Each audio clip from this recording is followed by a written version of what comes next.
Hi everyone, I hope you are fine. For expression, we use them to express apology in English when you want to apologize for something. The first one, I am so sorry for plus verb plus ing. I'm so sorry for doing something.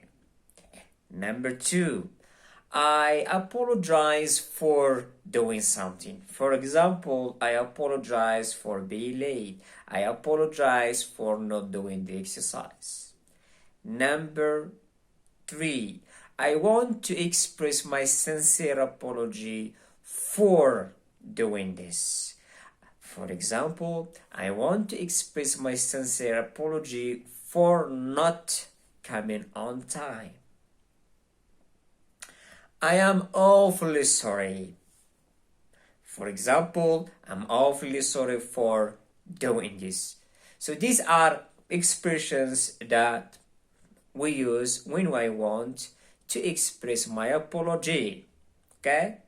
So if you have anything to add, anything not clear about this lesson, you can write a comment below the video. Or if you like the video, don't forget to subscribe on my channel, share the video, and goodbye.